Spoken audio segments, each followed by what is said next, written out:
How to love yourself and be confident so you can win in 2024. Let's do it. Hey friends, Tamie M Joyce here, Empowerment Life Coach, creator of the Freedom Class and the Ascension Class. And if you're new to my channel, welcome. Please take a second to say hello and introduce yourself in the comments section below. And if you're back, of course, welcome back. Thanks for showing up and for tuning in. Either way, be sure to subscribe and hit that notification bell so you never miss a new video. So let's talk about how to love yourself and be confident so you can win in 2024. Here's the thing. When you love yourself, and I mean genuinely embody a deep sense of self-love and self-worth, you literally glow from the inside.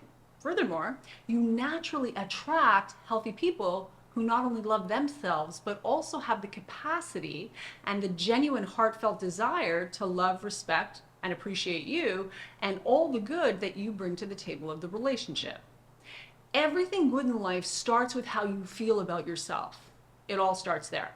So, first and foremost, you have to understand that loving yourself is a choice that you can make, a decision. One day, one moment, one action, one choice, one behavior, one decision at a time. And a good way to shift into a more loving and self-accepting posture is to develop the habit of asking yourself, what would self-love do now? And then do that. In addition, it's important to understand that loving yourself first and loving yourself more is not only a choice and a decision that you act on and walk out in your life, even if done imperfectly at first, but it's also fully your responsibility. If you don't love yourself first and love yourself more, if you're not operating from a place of embodying genuine self-love, self-worth, and self-respect, you aren't going to be able to love others in a pure, authentic, genuine, and healthy way. Nor are you going to be able to attract genuine, healthy love. Instead, you'll be stuck in the dance of codependent enmeshment. Now, we all know how much trouble that creates in our lives, right? So make the decision to develop genuine esteem, genuine love for yourself, and walk that out to the best of your ability. Do whatever personal work you need to do to start feeling worthy, valuable, and deserving of the absolute best that life has to offer. Remember, in any moment of choice, ask yourself, what would self-love do now? Then go do that. Next, be willing to forgive yourself as well as others. Now, forgiveness can be a tricky subject when in reality, it's pretty straightforward. Here's how I see it. All too often, we want to get to the good feeling place of forgiveness without ever having honored the truth of our own experiences, without having honored and cared for ourselves. And as a result, we forgive in a way that all too often sets us up for more abandonment, neglect, or even cruelty and abuse. We forgive and quite literally put our hand up and volunteer for more of the same. Now, clearly, that is not the purpose of forgiveness. What we need to understand is that forgiveness and reconciliation are not one and the same. You can forgive and still take care of yourself. You can forgive and maintain healthy limits and boundaries. You can forgive and maintain no contact if that's what's in your best interest to do. You can even forgive and simultaneously stand up for yourself whenever it's necessary for you to advocate on your own behalf in this way.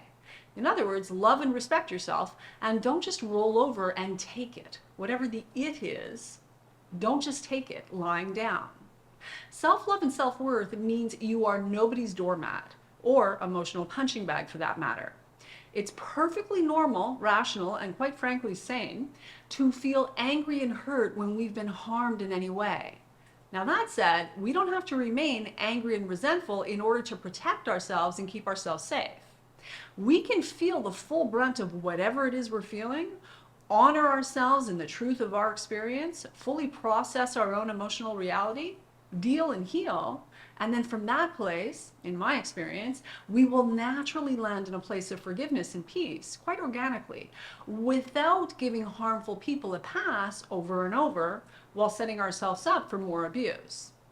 Forgiveness does not mean we are obligated to let the crazy or the painful back into our lives, friends. Forgiveness does not mean we reconcile with people who feel entitled to hurt us, and as you often hear me say, blame us for the hurt they cause.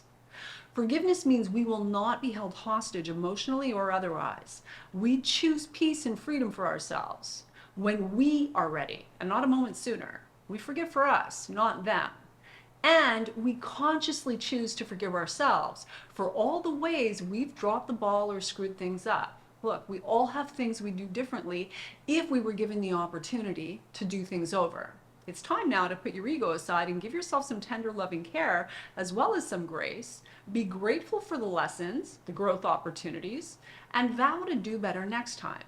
Pick yourself up, dust yourself off, and go do better, be better, while simultaneously loving the bleep out of yourself. Accept yourself fully for the perfectly imperfect human being that you are, and forgive yourself for all of it. And on that note, it's time now to start believing in yourself. That's right. Learn to back yourself. If you don't, who will? Learn to validate, approve of, and accept yourself fully instead of seeking those things from others and the outside world. Learn to validate, approve of, and accept yourself, flaws and all, while working on being a better version of yourself over time. You'll get there much faster through self-compassion and acceptance than you ever will by being hard on and/or critical of yourself. I remind my clients of this all the time. Be gentle, kind, and loving with yourself.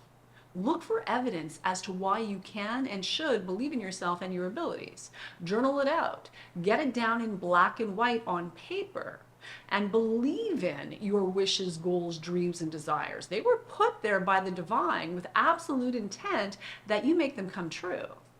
So stop focusing on what you didn't get right and instead focus on the lessons, the gold, and all the good that you carry, all the good that you've done.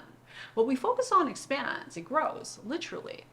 So although you don't want to be living in denial, if there are things in your life that you need to address or things you need to make amends for, then deal with that stuff, absolutely.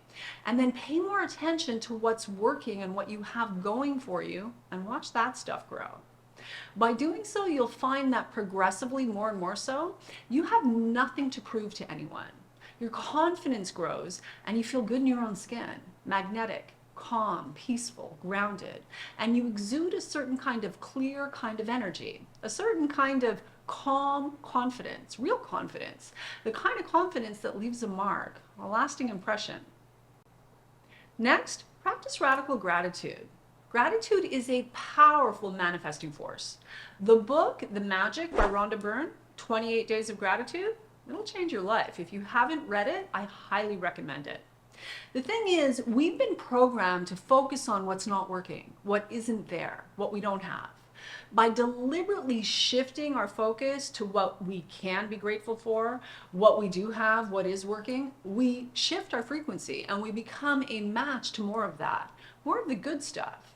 And as a result, we grow and expand our sense of self-love and self-confidence. Now, comment below and let me know whether or not you're finding value in this video. What's landing most for you? What's really hitting home? Let me know in the comments section below. Also, if you'd like to learn more about the possibility of working with me in one of my coaching programs, there's a link in the description below this video where you can apply to see if you qualify for a free one-on-one consultation with either myself or a member of my team. In addition, there's also a brand new free gift section in the description below this video, so be sure to avail yourself of that. Next, write your goals down. Get clear. What do you want? What do you really, really want? What do you deeply desire? What are you available for, and what are you no longer willing to put up with or tolerate? Allow yourself to play in the realm of pure potential and possibility. Then write it out. Get clear. Take the time to crystallize what you're moving toward by writing your goals down, both short and long term. There was a study done at Harvard in 1953 on goal setting, which has since been quoted and referenced in countless articles and books. You may have heard this before, but I think it's worth sharing. The study found that people who wrote down their goals were more likely to achieve them as compared to those who didn't have any written goals. The study was done with the graduating class of Harvard MBA students. Now, the students were asked about whether or not they had goals, and 3% said that they had clearly defined and written goals. 13% had, but had not written them down, and 84% did not have any set of specific goals at all. 10 years later, it was discovered that the 13% who had non-written goals earned an average of twice as much as the 84% who did not have goals at all. What's most interesting is that the 3% who had written goals outperformed everyone altogether by literally earning 10 times as much as all of the other 97% combined. Write your goals down. Decide in advance the top 10 things that you're going to accomplish in the new year, but don't stop there. Create a plan for getting those things done, even if loosely at first. Be willing to start where you are, knowing that you can crystallize your plan over time. To the best of your ability, decide in advance the where, when, and how, knowing more will be revealed to you as you progress on your path. Write it out in a journal with as much clarity and specificity as you're able, and review your goals daily. Then decide in advance the top 5 things you're going to stop doing. What we eliminate can be just as important, if not more so, as what we introduce or plan to accomplish. Subtraction makes space for the new and improved. It makes space for new energy, an upgrade, or an up level, so to speak. So, what is it time to release and let go of? Get clear and figure out how you're going to support yourself in making those changes, then back yourself by following through. And on that note, muster the strength and courage to clean house wherever you know you need to. It's time now. Let's be real. Energy can be felt throughout the ether. Their judgment, criticism, contempt, and disdain, or their bizarre scrutiny and eerie obsessive focus on you, your life, and what you have going on, where you might be lacking or falling short in their view, whatever the negative vibe is, the point is you feel the vibe. That energy is something you feel. And if it's affecting you, even a little bit, if, for example, you get the yucks every time you see their profile picture in your stories, on your social media feed, on your phone, in your inbox, then it may be time to cut the cord. You don't owe anybody anything, not least of which people you know full well are judging the crap out of you or hold you with unprovoked and unwarranted contempt and disdain. It's time to stop pretending. Clear the energy in your life by cutting the energetic cord, the energetic tether, and let them go. Release them. Light and love. Good luck. God bless. Goodbye. Nothing personal. No hard feelings. Again, it's not personal. It's energetic, and it's time to clean house. That's all. And last but not least, consider working with a mentor. The truth is, good quality mentorship, working with someone who gets it and gets you, can be one of the greatest gifts you can give yourself. Having that kind of support, a guide on your journey, can be the game changer for you to where you don't even recognize your life a year from now.